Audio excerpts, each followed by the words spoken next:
ডাঙৰীয়া বিৰাজনী ডাঙৰীয়াৰ প্ৰমুখ্যে এই অঞ্চলৰ সন্মানীয় বিশিষ্ট ব্যক্তিসকল এইবাৰ সামগ্ৰীবাসী ৰাইজে গোটেই অসমত এটা ডাঙৰ উপহাৰ দিলে হয় নহয় একদম ডাঙৰ উপহাৰ দিলে CM বহুত খুশ অসমৰ ৰাইজ বহুত খুশ সামগ্ৰীবাসী ৰাইজে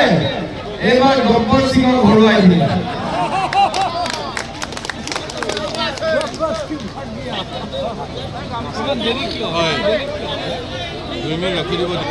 আপোনালোকৰ মাজত পিছত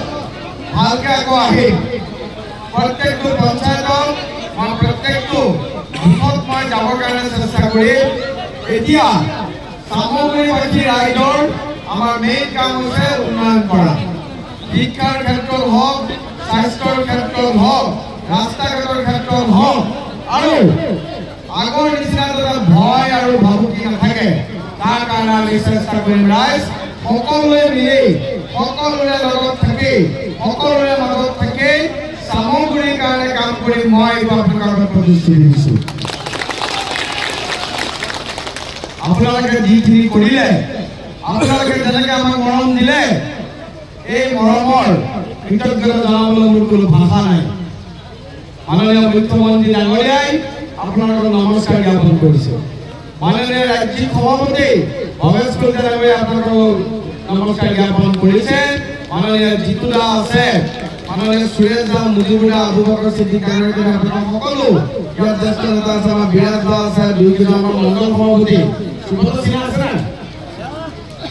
আমাৰ গুলাব দা আছে উপৰি মণ্ডলৰ সন্মানীয় সভাপতি আপোনালোকে সকলোৱে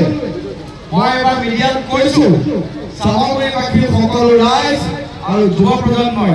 নিজে এবাৰ এজন দীপ্লু ৰঞ্জন শৰ্মা হিচাপে কাম কৰিছে আপোনালোকে দীপ্লু ৰঞ্জন শৰ্মা জিকাবৰ কাৰণে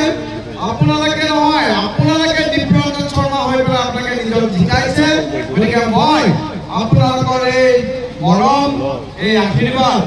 মই 101% মূল্য দি কাম কৰিম মই ইয়াকে কৈছোঁ আৰু আজি কেইবাখনো মিটিং আছে আপোনালোকৰ মাজত আহিম মহিলাসকল আহিছে এতিয়া যিসকল মহিলাই অৰুণোদয় পোৱা নাছিল আমাক যিসকলে আশীৰ্বাদ দিলে আমাৰ দায়িত্ব থাকিব সকলোৱে যে অৰুণোদয় পায় তাৰ কাৰণে আমি চেষ্টা কৰিম যাৰ ঘৰত অৰুণোদয় পাব নালাগে কিন্তু কংগ্ৰেছৰ পঞ্চায়ত ৰখিবল হুছেইনে অৰুণোদয় দিছিল এতিয়া ভেৰিফিকেশ্যন হ'ব যাক অন্যায় কৰি অৰুণোদয় দিয়া হ'ল আপোনালোকে লিষ্ট কৰক এই যাক অন্যায় কৰি পেলাই অৰুণোদয় দিয়া হৈছে সেই তাৰ কাটা হ'ব